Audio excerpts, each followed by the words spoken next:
22 अप्रैल 2025 पहलगाम की वादियां गोलियों से दहल उठी। 26 मासूमों की जान गई। लेकिन यह सिर्फ हमला नहीं था, यह साजिश थी। पाकिस्तान समर्थित आतंकियों की साजिश, भारत को हिंदू मुसलमान के नाम पर तोड़ने की साजिश। हमले का यह तरीका जम्मू और कश्मीर और शेष राष्ट्र दोनों में सांप्रदायिक दंगे भड़काने के उद्देश्य से भी प्रेरित। लेकिन भारतीय सेना ने 7 मई 2025 को ऑपरेशन सिंदूर के जरिए आतंकवादियों को करारा जवाब दिया। 7 मई 2025 वो तारीख जब भारतीय सेना ने ऑपरेशन सिंदूर के तहत आतंकवादियों को सबक सिखाया। इस ऑपरेशन की सबसे खूबसूरत बात थी 2 महिला अधिकारियों की महत्वपूर्ण भूमिका। कर्नल सोफिया कुरैशी, एक मुस्लिम, और विंग कमांडर व्योमिका सिंह, एक हिंदू। 2 धर्म लेकिन मकसद सिर्फ एक, भारत की रक्षा। इन्होंने न सिर्फ पाकिस्तान में छुपे आतंकवादियों को नेस्तो नाबूद किया, बल्कि उन लोगों को भी करारा तमाचा मारा जो देश में धर्म के नाम पर जहर घोलते हैं। दरअसल आतंकियों के इस हमले के पीछे सिर्फ गोलियां ही नहीं थी, बल्कि एक गहरी साजिश थी देश के भीतर सांप्रदायिक तनाव फैलाने की। आतंकवादियों का मकसद सिर्फ पहलगाम में हमला करना नहीं था, बल्कि पूरे भारत में हिंदू मुस्लिम दंगे भड़काना था, ताकि हम आपस में उलझ जाएं और दुश्मन अपनी चाल में कामयाब हो जाए। आतंकवादियों का मकसद सिर्फ उन 26 लोगों को मारना नहीं था। उनका असली मकसद देश के करोड़ों लोगों में आतंक फैलाना था। हिंदुओं को मुसलमानों से लड़वाना, देश में कम्युनल नफरत फैलाना। मगर भारतीय सेना ने दिखा दिया कि उनके लिए न धर्म मायने रखता है न जाति, उनके लिए सिर्फ तिरंगा मायने रखता है। ऑपरेशन सिंदूर इसका सबसे बड़ा प्रमाण बनकर उभरा। सेना ने सिर्फ आतंकियों का सफाया ही नहीं किया, बल्कि देश को भी ये याद दिलाया कि असली दुश्मन सरहद पार बैठा, न कि अपने ही पड़ोसी की जाति या धर्म।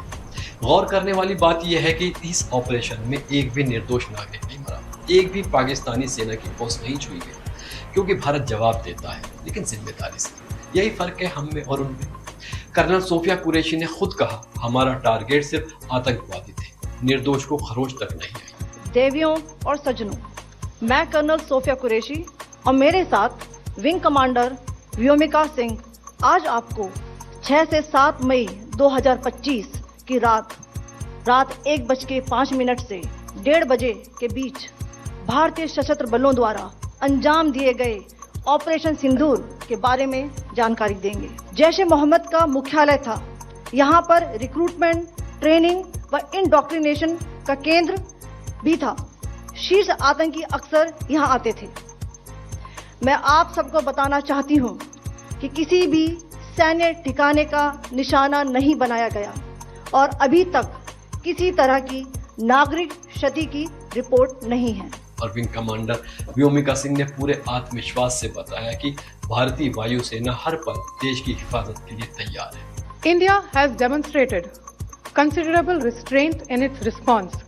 However, it must be said that the Indian Armed Forces are fully prepared to respond to Pakistani misadventures, if any, that will escalate the situation.